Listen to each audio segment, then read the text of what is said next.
Well, good morning, folks. It's Richard Gene the Fishing Machine here. This morning, it is cold. It's overcast. It's wintertime. The surface temperature is at about 45.6 is what it says on top. And today we're going to be doing some ultralight fishing. I'm going to be using a little Fugo, I believe that's how you pronounce it, 1,000 size reel, loaded with 2-pound test high vicious line. 2-pound test. I'm going to be using a 1/28 of an ounce squirrel tail jig. Come here, jig. Stop. Right there with a size 6 sickle hook. And I'm going to be putting half a night crawler on it. And I'm going to look for bluegill and shellcracker today in this cold, cold water. Stay with me. Whoa! Now, I tell you what, there's a lot of gizzard shad in here, and it's because for the last 2 or 3 days, folks, we've had some unseasonable weather. I mean, we had an Arctic blast that come through the Tennessee Valley. And for us, 19 degrees to 25 degrees is extremely cold for us, especially when there's a 30-mile-per-hour wind with it. But today's pretty. Right now the temperature's probably around 40 degrees, but I've got a lot of different micro jigs with me right here. I'll show you. I've got some crappie John's Fly Company right here. Oh, little bitty jigs right here. Just right for what we're doing right here. And an assortment of squirrel tail jigs and a few marabou. And that's what I'm going to be using. A lot of times color does make a difference, but I like to stay with earth tone colors normally when you're talking about panfish. Big night crawler. Just that. Sorry, folks. I'm going to cut him about half in two, which makes a pretty good size bait for a night crawler. And let's go ahead and tip this jig with it just like that. So that's a pretty good size bait. That would catch a bass or a big bull bluegill or shellcracker, but I am fishing for shellcracker today. Mama Sue wants some, and I'm going to start right here. This is just a little bar that's out in front of me. It's like a sandbar, and you seen that was a gizzard shad that flipped out there, and it's full of them out here. I'm in 17 foot of water, but that cast right there is in about 10. So we got a gradual drop off right here off of this bar. Now I'm going to start right here. I have caught some big shellcracker in the past right here, so I'm going to have to hunt some fish. They're either here or they're not here. And okay, I'm on the bottom. Y'all see that? My goodness, that was a little carp or something. But there's a lot of fish packed in here on this spot. It's one reason why I stopped. Now the bait's on the bottom, and I'm going to come down this drop off, moving the bait a couple inches at a time, just like you would a plastic worm. Real slow. The only thing that I'm going to do right here is I'm going to hold it there for a little period of time, several seconds, and then move it again like that. So I'm fishing incredibly slow. There's a bite right there, folks. Let's see what we got. There he is. Doggone good fish right here to start the day with. Guarantee you that. Big shellcracker. Or red ear sunfish. Now, I had me a rod rigged up with 1-pound line. Look here, what a shellcracker. That's what we want right there. That's my favorite fish to eat, shellcracker and bluegill. I'm a little bit scared to, let's try to lift him in. Oh, that's a little bit too much on 2-pound line. That's a big one right there. That's my target. That is a huge one right there. That's filleting size. No doubt.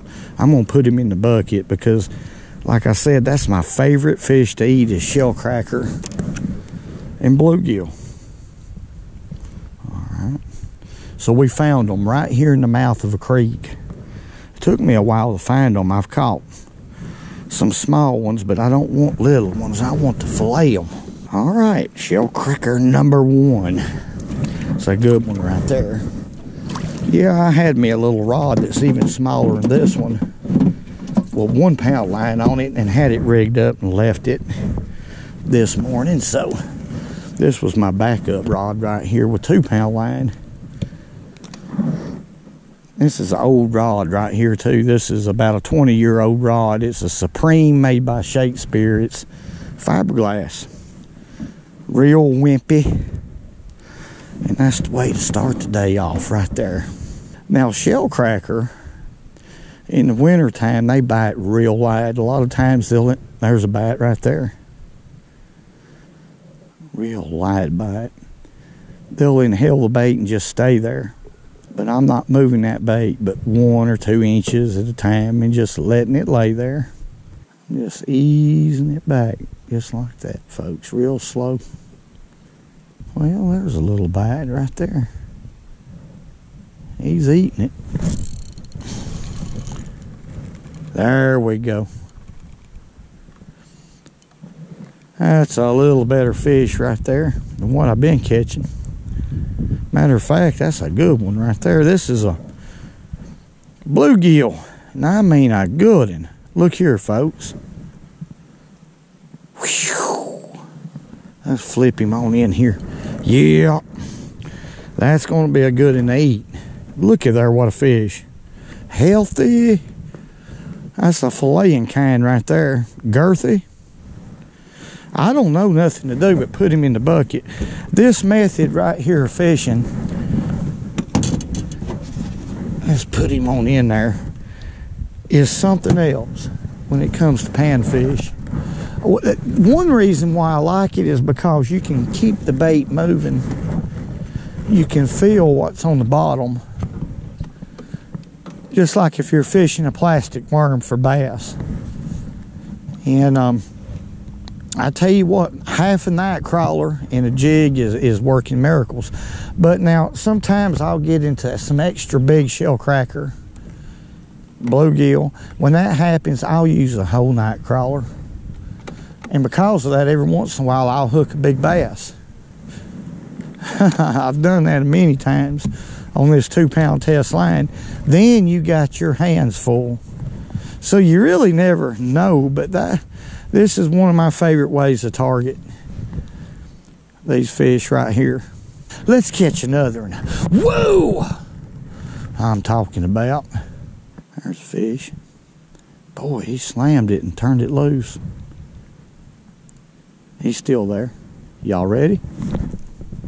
Oh my.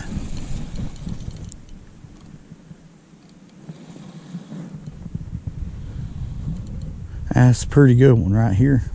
Golly. Ain't nothing wrong with that one.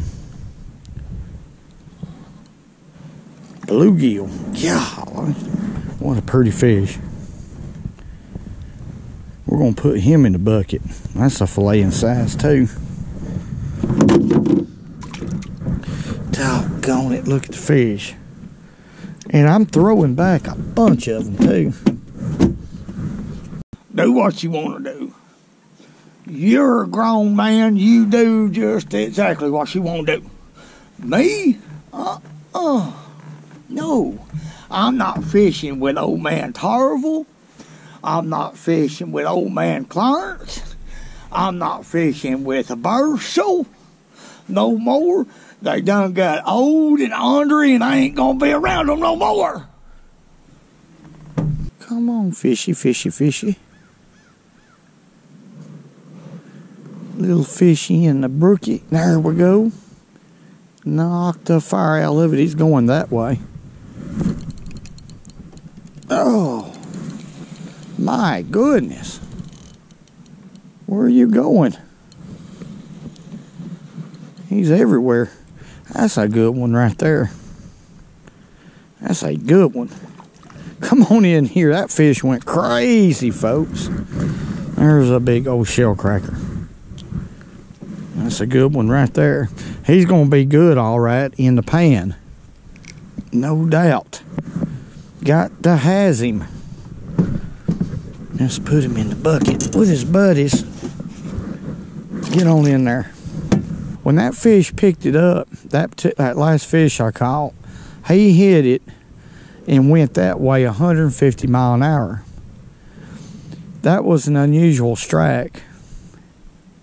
Usually a shellcracker will just sit there with it.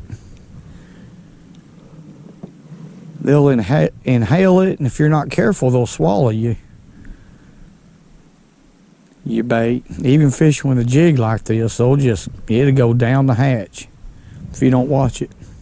My, folks, I got my work cut out for me right here. I got a bunch of fish right here. I didn't find a lot of giants, but I caught some good fish. Right here's let me find that biggest shell daddy right here. Where you at? There he is. I think that's him. There's a couple more in there about the same size. That's a good fish right there. That's what I was looking for. That was my target today. But I caught some pretty good ones anyway.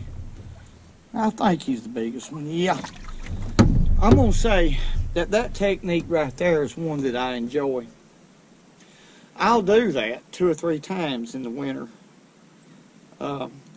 Just for the simple reason, these fish stage just like any other fish. It's a little bit early for the real big ones, but I am proud of that. I enjoyed it. Nothing like the Lord's creation. This has all been created for you and me to enjoy.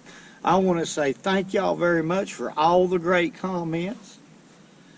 Everything y'all do for this channel. Hey. Whoa. Doggone it. Whoa. I'm talking about whoa. Whoa. And remember, go fishing when you can, because it's good for you.